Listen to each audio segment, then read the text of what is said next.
Hey,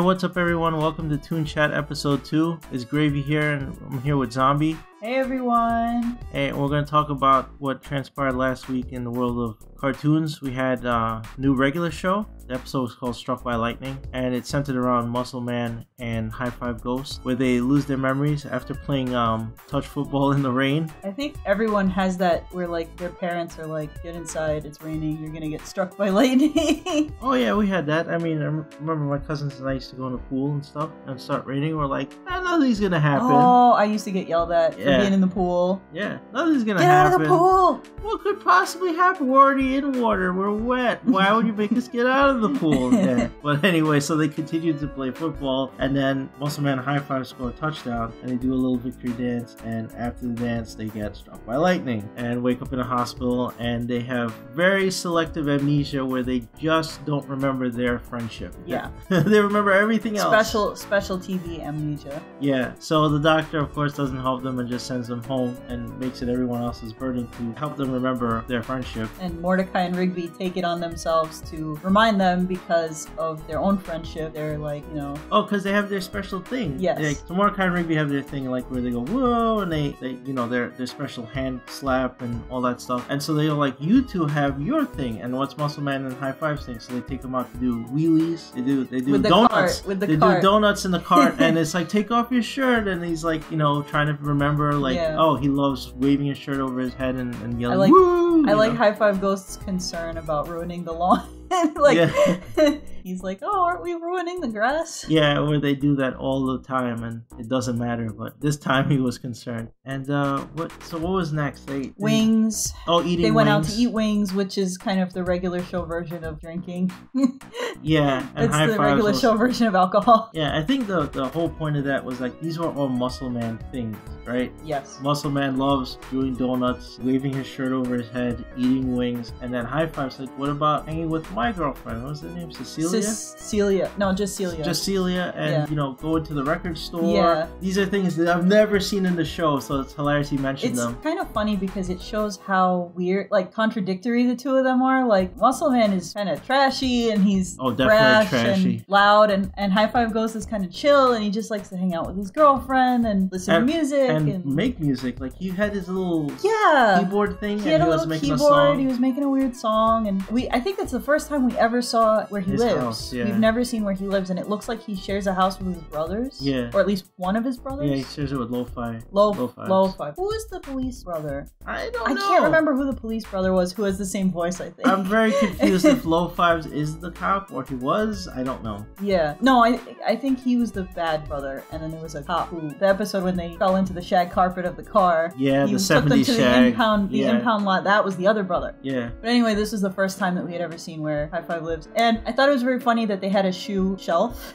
Yeah, they don't wear shoes. Unless they have another roommate. Like, maybe it's for Celia. Maybe. There was like at least 3 pairs of shoes though. But girls have a lot of shoes.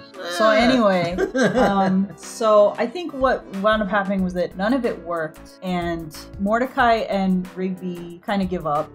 What they attempted to do, the final thing was Pops and Skips and Benson put together a video, which they call a film, and he keeps correcting them. It's like, it's actually a film. We made a film. It's like, oh, it's actually a video. But they splice all these scenes of Muscle Man and High Five Ghost and their friendship and all the things they did, which is mostly consisting of Muscle Man pulling pranks. Yeah, and I think High Five got kind of down about it. And went home. And went home, and he was like, I'm done with this. So when Muscle Man comes to the realization that, oh, lightning, you know, he has that moment where he sees the lightning, he realizes, oh, if we high five again in the lightning, it'll undo it. Yeah. In typical sitcom fashion. It's like, if we do the same thing that we did the first time, yeah, it'll reverse it. It'll go back to normal. Yeah. So they try it. Like, he goes over to his house, he begs him to high five him out in the rain, and they do it. They get struck by lightning again. They go back to the hospital, and it doesn't work. Right. So with you know, Fives is not having any of his junk, and Muscle Man is completely depressed. He goes home to his his now nice trailer. Well, it looks like they patched it up a little bit. The inside is huge. It looked like some patch job in the back there. And they have IKEA furniture in there. I know. The outside looks like crap. I know who was responsible for the IKEA furniture. Yeah, so Starla fixed up his trailer. Also, Starla living in his trailer instead of them living in her apartment is kind of weird. I think the joke is that like Muscle Man just loves his trailer so much that he won't leave it. Yeah. And she's kind of trashy too, so she doesn't care. She doesn't care. She seemed right at home, like she's sitting there knitting. Yeah, it's fine. So he's looking at this picture and it's of the crash pit, and I guess them young and the crash pit. So he realizes there's one thing I want to point out: the weird bedroom. Yeah, he goes into this huge gigantic bedroom, master bedroom with nice furniture, and it was like, what? What part of the trailer is this? Yeah, but cartoon logic. So anyway, he leaves and he goes and he suits up and he digs up the crash pit. He digs the thing back up so the crash pit's back, and he tricks High Five Ghost. Like he's offering him a ride to the bus stop, but really he just like guns it. He's like, you gotta trust me, bro. I'm gonna take you. They go there and he just drives them right into the crash pit. And they have this slow motion montage where all their memories, the clips of previous shows. But now we know why they had that flashback episode about the two of them in high school and how they became friends, because they needed the clips for this episode. Yeah. So in an instant they get their memories back, and Five's like, too bad we're gonna die, and Muscle Man somehow pulls out a grappling hook and I don't know where that came from. At the last minute. And all their memories come back. All their memories come back. Well, it was poetic because Fives had saved him from the crash pit in the original episode. And now he saved them. This show is, for a funny show, for a comedy kind of show, it's a lot of continuity. Oh yeah. There's a lot of continuity happening. They always refer to things that had happened in the past, in previous episodes that we saw. It's not like a lot of shows where they're like, hey, remember when that thing happened? Except the viewer never saw it. So I appreciate that now. Growing up, in reading 80s cartoons, the continuity was few and far between. They didn't even care. Yeah. A lot of there really was no continuity. I mean, you think back to like Disney Afternoon and all that stuff, there really was no, it was completely episodic. Yeah. There was no continuity whatsoever. No, not really. So it's kind of refreshing that shows now, even though they're shorter, like cartoon episodes are shorter now, they're way heavier with continuity. You kind of have to start at the beginning, no matter what show you're talking about. Yes, and speaking of continuity, I can't think of a better example than Steven Universe. Steven Universe. So this week we had Sadie's song, and it was another light episode, and it was about Sadie, and I think it was fun. It was very revealing, and it's kind of interesting because this is another mom episode. This is another mom issues. We had two mom relationship episodes in a row, which is weird. Yeah. And we don't usually have two episodes in a row that don't have the gems. Yeah, no gems this time either. Not even a peep. I don't think they were even mentioned, right? Were they? Maybe they were mentioned once. Not sure. But yeah, I think it's significant. Unless they're airing these episodes out of order, which I don't think they are. Yeah, I don't think so either.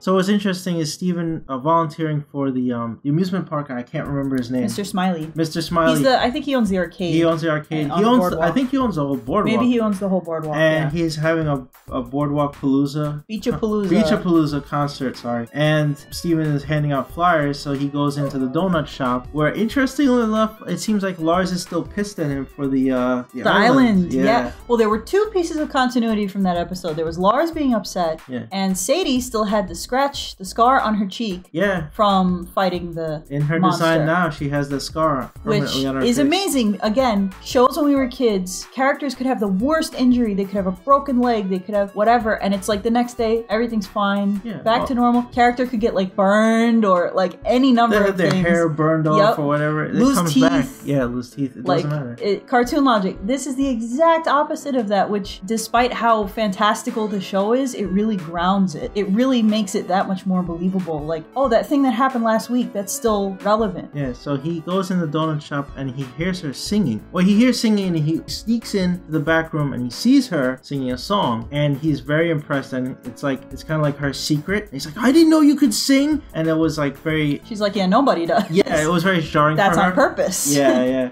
So she tells him, and then he's like, you should sing at Beach-a-Palooza, and he convinces her to go to the concert and perform in it. And she's like, oh, that sounds good, okay. And they go back to her house to kind of prepare. take some convincing. She's not really into it at first. Yeah, but Steven has his like innocent way of, you know, a He's nice very way. encouraging. He's very encouraging. So she agrees, and they go back to her house to prepare, and you get a little look into Sadie's life. Like, she has this big pile on the floor of stuffed animals. Well, also, she lives in her basement. She lives in the basement. And it seems, I don't know, but it seems as if she only lives with her mother. I guess, yeah. I mean, it's not set in stone. Like, they didn't confirm that, but it certainly seems like she only lives with her mom. And she's, you know, I would say Sadie's kind of an older teenager, so she's kind of at that, you know, kind of pulling away from your folks kind of thing, where it's like you kind of want to be on your own. Yeah. And she lives in her mom's house's basement, so it's kind of this secluded part of the house. Her mom is the male person? Postwoman. Yeah. And so you see her room, I guess you would call it, and she has a huge pile of stuffed animals on the floor. And she goes in the closet. There's like, oh, we have to pick out an outfit. So she goes in the closet. She's pulling out all these outfits. And then I think at this point is when her mom shows up. Her mom shows up, yeah. Yeah, and then we get a glimpse into their relationship because her mom appears to be a very overbearing woman. She's the overachiever mom. Yeah, like... It's a contrast from Connie's mom, where Connie's mom, she does want Connie to succeed in everything, but she also wants her time to be occupied all the time. Well, Connie's mom is strict. Connie's mom is strict, yeah. Very academic, very like, you need all these extra things, curricular things, and you need to succeed and all this stuff. Sadie's mom is like you basically find out that any time that Sadie had even the slightest interest in anything as a kid, whether it was softball or swimming, her mom would go all in and go nuts. There's a story of her punching out an umpire when she played softball and all this stuff. And she saved every article of clothing from every activity she ever had. Yeah. So, you know, that's your first inkling as to her relationship with her mom, because I don't think we've really seen them in the same scene even. No. Except for, I think, The Return. Was that when maybe in the background we saw them or giant something? hand There was a couple times we saw them in the background maybe, but not really in prominent. A speaking relationship. Yeah. So. And so she finds out that Sadie's gonna sing in Beachapalooza, and then she goes into overdrive, and she's like, Steve and I will get you ready, and she gets really overbearing. So there's a montage of them preparing, and she's involved in every step of it, and pushing her, and it's kind of funny. And Steven's all into it. He doesn't realize what's wrong. Yeah, her mother and Steven are all in 100%. They're more enthusiastic than Sadie is. Yeah. And she's kind of like going along because she doesn't want to let anybody down. Yeah. So they get to, they finally, it's concert night, and Sadie's like all made up. They like put on lots of makeup, like pageant makeup on her and stuff. In very typical either sitcom or cartoon fashion, you have, you know, you can't see her face right away. They did something to her, but you can't see her face. Yeah. And at the last moment before she's supposed to go on stage, she turns around and you see her face, and she's made up kind of like a child pageant participant. She has this short top on and tons of makeup on her face. Her hair is straightened. A skirt. And like how she's could not look any less like herself at all. Her hair is different, everything. She's, you know, she's gonna go on at some point. I think the funny thing is the pizza family. The pizzas. They just have that puppet act, and it was just one joke, and they left. It was with one of the girls and the grandma. One joke. So the telling thing of the episode was Ronaldo was going on next, and what he had on his blackboard, a chalkboard with a bunch of stuff on it. I thought it was supposed to be Yellow Diamond, but I missed it that it was actually supposed to be Peridot. Yeah. Somehow he knows about Peridot. I think in his weird insanity of putting conspiracies together, he has nailed what is going on without knowing really anything. Well, that's the previous episode with the snake people. The Sneeple. And he... polymorphic sentient non-binary rocks. Yeah. And he really hit the nail on the head. That's exactly what they are. Yeah, they just think he's a kook, but he nailed it. And now he has this blackboard. You don't see his presentation though, because it's all about Sadie. But on the blackboard is either Peridot or Yellow Diamond or something. I have to freeze frame it again because it went. It was also in yellow chalk,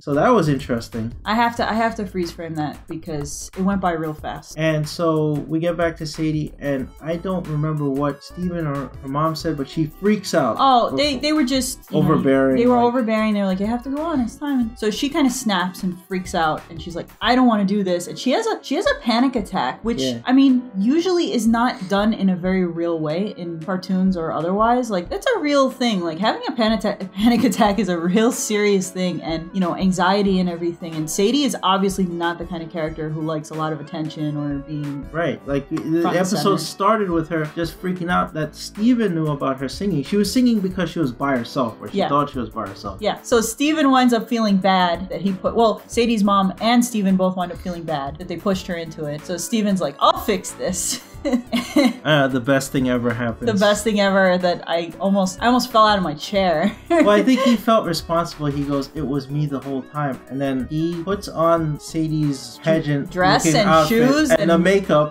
and everything. Goes on stage and he sings the song in the dress. In the dress. So this caused a bit of a freak out online, not in a bad way, but because when Steven goes on stage, nobody laughs at him. Nobody's like, oh, you weirdo, you know, like everyone's like, oh, it's just Steven. It's just the way Steven is. Yeah. And he goes and he performs the whole song, very into it. And people were freaking out online because here we have a little boy who goes on stage in a dress, sings a song, and everyone's cool with it. No one makes a big deal out of it. No one jokes. Everyone's like, that's just Steven. Yeah. You know? I thought it was great because we were watching it. We were laughing. We were like, we can't believe this is happening. I was laughing not at him. No, I wasn't laughing at him, but just at the whole scenario. It was funny. The fact that he was so serious and he was so like... And he sang the song. He remembered the song. He sang it. He went out there and performed because he was covering for his friend. And he didn't think twice about it. Just, I'll put on the dress. I'll do it. He could have just gone on stage in his regular clothes and been like, I'm going to sing this song. He was like, nope, I'm all in.